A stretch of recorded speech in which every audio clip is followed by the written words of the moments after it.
شریف خاندان امرتسر کے گاؤں جاتی امرہ سے لاہور کے گوال منڈی تک کیسے پہنچا؟ ناظرین، ہم آج کی ویڈیو میں آپ کو بتائیں گے کہ ایک چھوٹے سے گاؤں سے سفر شروع کرنے والا شریف خاندان کیسے امرتسر سے لاہور کی گوال منڈی تک پہنچا۔ ناظرین، ریاست جموں کشمیر کے ایک دور افتادہ گاؤں شوپاں میں رہنے والے نواز شریف کے دادا میاں رمضان شریف کی حیثیت عام مزدور کی سی تھی۔ مالی پریشانیوں اور بدحالی سے تنگ آ کر کشمیر کے گاؤں شوپاں کو خیر بات کہہ کر امرتسر کے ایک چھوٹے سے قصبے جاتی امرہ میں آن پہنچے اور محنت مزدوری کر کے اپنا وقت گزارنے لگے۔ میاں شریف کے چونکہ 7 بیٹے تھے تو مالی مسائل دن بدن بڑھنے لگے۔ اس خاندان کا ایک اہم فرد میاں شریف جو کہ نواز شریف کے والد ہیں، ان کی پیدائش جاتی امرہ میں 1920 میں ہوئی۔ اس وقت ان کے خاندان کی یہ حالت تھی کہ گندم اور باجرے کی فصل پہ گزارا ہوتا تھا۔ پھر قسمت نے ایک ایسا پلٹا کھایا کہ عام مزدوروں نے لوہار کے پیشے کو اختیار کر لیا اور حاجی دین محمد کی لوہے کی بھٹی پہ روزانہ 1 روپے دہاڑی کے عوض کام کرنا شروع کر دیا۔ یہ شریف خاندان کی زندگی کا وہ پہلا موڑ تھا جس سے ان کی سماجی حالت نے ایک کروٹ لی۔ یوں سارے بھائی رفتہ رفتہ لاہور منتقل ہو گئے۔ ناظرین، ایک وقت وہ تھا کہ میاں شریف کے تمام بھائی ان کو تعلیم دلوانا چاہتے تھے، لیکن غربت کی وجہ سے تعلیم کا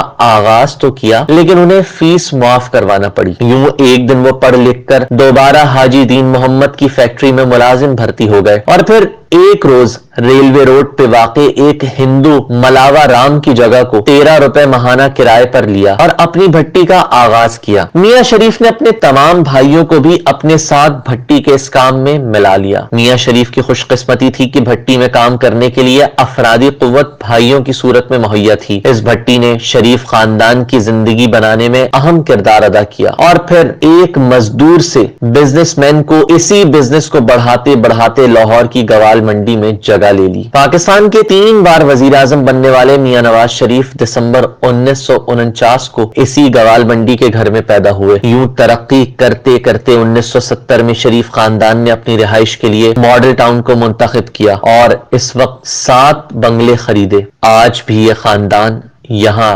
رہائش پذیر ہے۔